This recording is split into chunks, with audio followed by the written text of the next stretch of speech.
মা কালী যেখানে যেখানে পূজিত হন সেখানেই তার রূপ আলাদা আর ভক্তির ধরনও ভিন্ন। কিন্তু উত্তর চব্বিশ পরগনার গাইঘাটা ব্লকের বৈকারা অঞ্চলে আজও এক বিশেষ রূপে পূজিত হন দেবী ঘটরূপী মা কালী। প্রতিমা নয়, ঘটেই এখানে অধিষ্ঠান করেন মা, এমনই বিশ্বাস স্থানীয়দের। স্থানীয় বাসিন্দা ও নিত্য পূজারী কার্তিক ঘোষের মতে এই ঘটেই অধিষ্ঠিত রয়েছেন দক্ষিণেশ্বরের মা ভবতারিণী নিজে।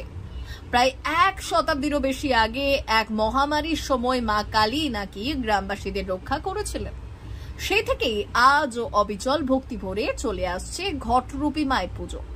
প্রতিদিনই নিত্য পুজো হয় আর বার্ষিক পুজোর সময় ভক্তদের ভিড়ে উপচে পড়ে গোটা বৈকারা। দূর দূরান্ত থেকে হাজার হাজার মানুষ আসেন আশীর্বাদ নিতে পূর্ণ লাভের আশায়।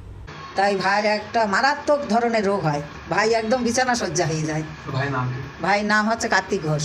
তা আমার ভাই তখন হচ্ছে এক গুণিনীর কাছে নিয়ে যাওয়া হলো, সে গুণিনও দেহ রেখেছে, ওনার কাছে নিয়ে যাওয়া হলি সেই রাত্রি। মানে আমাদের ওখানে আমি আমার বাবার বাড়ি ছিলাম, আমি দেখছি, আমার বাবা দেখছে, আমার বাবাও তখন বেশি ছিল, ভাই দেখছে যে ওই মাদুলি খুলে জলে ফেলে দিয়ায়, নত তো রেহাই নেই। মা সেই দিন আমার ভাইরই দেখা দেয়। ভাই মায়ের মায়ের আদেশ হইলো যে তুই মায়ের নামে পড়ে থাক, মাই তোকে ভালো করবে। তারপরে সব মাদুলি টাদুলি ফেলে দিয়ে ভাই এই মায়ের থানে এসে সেই থেকে ওইভাবেই আসে। ভাই আস্তে আস্তে সুস্থ হয়ে গেল। ভাই সুস্থ হইলো, আর একজনের হইলো সেই ভাইয়ের রোগ। তারপরে সেও ওই ভাই মার কাছে নিয়ে এসে কান্নাকাটি করে যে আমার হলো, আমি সুস্থ হয়ে গেলাম, কেন আমার আর এক ভাইকে দিলে? সে ভাইও সুস্থ হয়ে গেল। প্রতিমা ঘোষ ঘোষ পরিবারের গৃহবধূ জানালেন, মা আছেন, মা থাকবেন, মা সকলের মঙ্গলে আগলে রাখছেন চিরদিন। এই অঞ্চলেরই আরেক ভক্ত সাধক হেমা পদুগায়, যিনি মচলন্দপুর 1 নম্বর গ্রাম পঞ্চায়েতের রানীডাঙ্গা গ্রামের বাসিন্দা।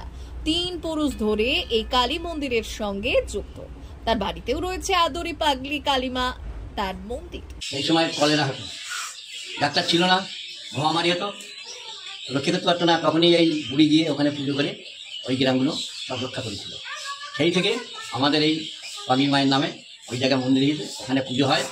বছরে একবার যাই, আর বছরে না হলে বোধহয় 12-14 বার যাই। আমি শুধু মানুষের পুজো করতে, মাকে কি দেখতে হয়, মা যখন আসে কীভাবে আসে উনি, সেটাকে কিন্তু আপনাদের প্রকাশ করা যাবে না। আপনি অনুভব করেন উনি যখন আসবে তখন আমার উনি জানিয়ে দেবেন, আমার সর্বদেহ ঠান্ডা হয়ে যাবে।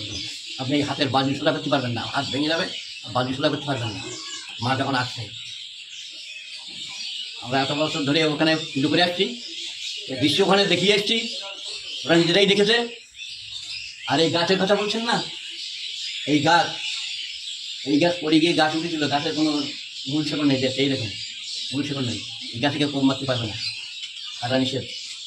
আমার মায়ের এখানে নামযোগ্য হয়, অষ্টম প্রহার হয় এখানে। বাবা আসার কাছে শোনা ওনার পেয়েছিল, বাবার ঠাকুরমা ওই যে আদুরি পালি, উনি ওই নদীতে স্নান করতে গিয়েছিলেন।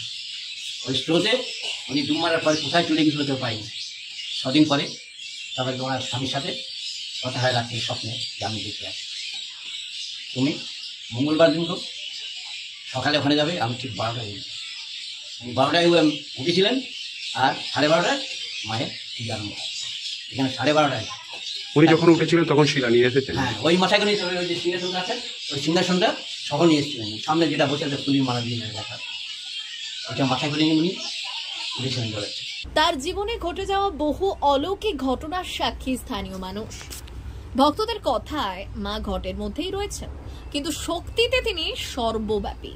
অতীতের সেই মহামারীর রক্ষা করতে আজও বৈকারার মানুষের আস্থার প্রতীক হয়ে রয়ে গেছেন ঘটরূপী মা কালী। হ্যাঁ, ওই যে গ্রামে আমাদের একবার মানে অসুখ হলো, সেই অসুখের সম্বন্ধে একজন বললো যে ফকিরকে নিয়ে আসলি, গ্রাম বাঁধলি, গ্রাম মানে দাঁড়াবে, মানে সুস্থ হবে। এইবারে তো ওই যে ডায়রিয়া হয়েছিল, সারা গ্রাম একভাবে সব মরে যেতে লাগলো।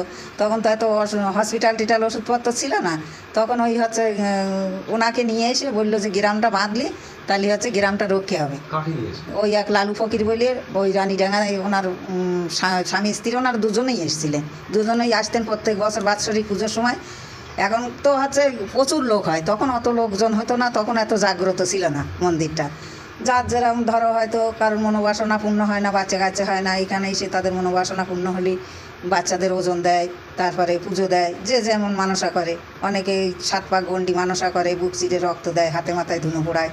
সে বছরেও হয়, 12 মাসই পুজো হয়। যারা মানসা করে, যখন ওই মানসা পুজো হয় তখন ওই ফকিরকে নিয়ে আসা হয়, ওই হেমাগাইনির মানত যখন পুজো হয়। আর এমনি প্রতিদিন প্রতি অমাবস্যায় পুজো হয়, প্রতি শনি মঙ্গলবারে পুজো হয়।